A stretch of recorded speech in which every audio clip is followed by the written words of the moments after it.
থেমে থেমে সাইরেনের শব্দ, মোবাইলে বিশেষ সতর্কতার অ্যালার্ট।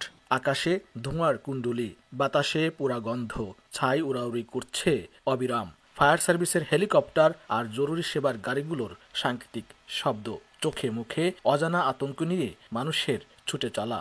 এ চিত্র লস অ্যাঞ্জেলেসের। ইতিহাসের ভয়াবহ দাবানলে পুড়ছে যুক্তরাষ্ট্রের দ্বিতীয় বৃহত্তম এ শহরটি। আলাদা ৬টি দাবানলের মধ্যে অনেকগুলোই নিয়ন্ত্রণের পুরোপুরি বাইরে চলে গেছে বলে জানিয়েছে ফায়ার সার্ভিস।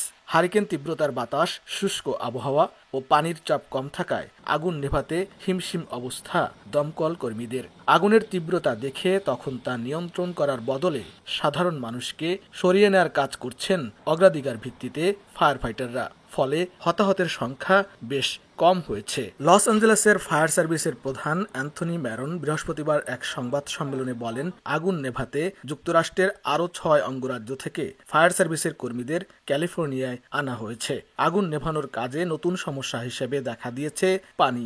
প্যাসিফিক প্যালিসেডস এলাকার বেশ কিছু আগুন নেভানোর জন্য পানি সরবরাহের হাইড্রেন্ট শুকিয়ে গেছে। লস অ্যাঞ্জেলেসের ২ লাখেরও বেশি বাসিন্দাকে নিরাপদে সরে যেতে বলা হয়েছে। স্থানীয় সময় বুধবার সন্ধ্যায় আগুন দেখা যায় চলচ্চিত্র জগতের তীর্থস্থান হলিউডে। আগুনে হলিউডের বেশ কয়েকজন তারকার বাড়ি পুড়ে গেছে। বিখ্যাত হলিউড সাইনবোর্ডটির বেশ কাছাকাছি আগুনের শিখা দেখতে পেয়ে আতঙ্কিত হয়ে পড়েন লস অ্যাঞ্জেলেস মূল শহরের বাসিন্দারা। এ এলাকায় বেশিরভাগ বাংলাদেশির বসবাস। এ পর্যন্ত তারা নিরাপদে আছেন বলে জানা গেছে। আগুনে ভস্মীভূত বাড়িঘরে লুটপাট করার খবর পাওয়া গেছে। এই চরম সংকটেও যারা লুটপাট করছে তাদের কোনো ছাড় দেওয়া হবে না বলে জানিয়েছেন লস অ্যাঞ্জেলেসের পুলিশ কর্মকর্তা ক্যাথরিন বার্গার। লুটপাটের ঘটনায় এরই মধ্যে ২০ জনকে গ্রেপ্তার করা হয়েছে। আগুনে এ পর্যন্ত লস অ্যাঞ্জেলেসে প্রায় ২,০০০ অবকাঠামো ধ্বংস হয়েছে। এর মধ্যে শত কোটি ডলারেরও বাড়ি রয়েছে। বিদ্যুৎ বিচ্ছিন্ন হয়ে পড়েছে অন্তত ৩.৫ লাখ বাড়িঘর ও ব্যবসা প্রতিষ্ঠান। দাবানলে এ পর্যন্ত ৫০ বিলিয়ন বা ৫,০০০ কোটি ডলারেরও বেশি ক্ষতি হয়েছে বলে ধারণা করা হচ্ছে।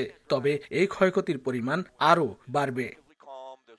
এদিকে বৃহস্পতিবার হোয়াইট হাউসে এক ব্রিফিংয়ে বিশেষ ফেডারেল ফান্ড থেকে দাবানলে ক্ষতিগ্রস্তদের সহায়তার প্রতিশ্রুতি দিয়েছেন মার্কিন প্রেসিডেন্ট।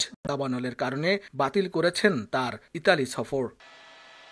আগুনের দাহ থেকে বের হওয়া সূক্ষ্ম কণা অনেক দূর পর্যন্ত যেতে পারে। আগুনের এসব কণা ফুসফুস এমনকি ধমনীতে পর্যন্ত প্রবেশ করে যে কাউকে মারাত্মক অসুস্থ করে দিতে পারে বলে সতর্ক করেছেন স্বাস্থ্য বিশেষজ্ঞরা।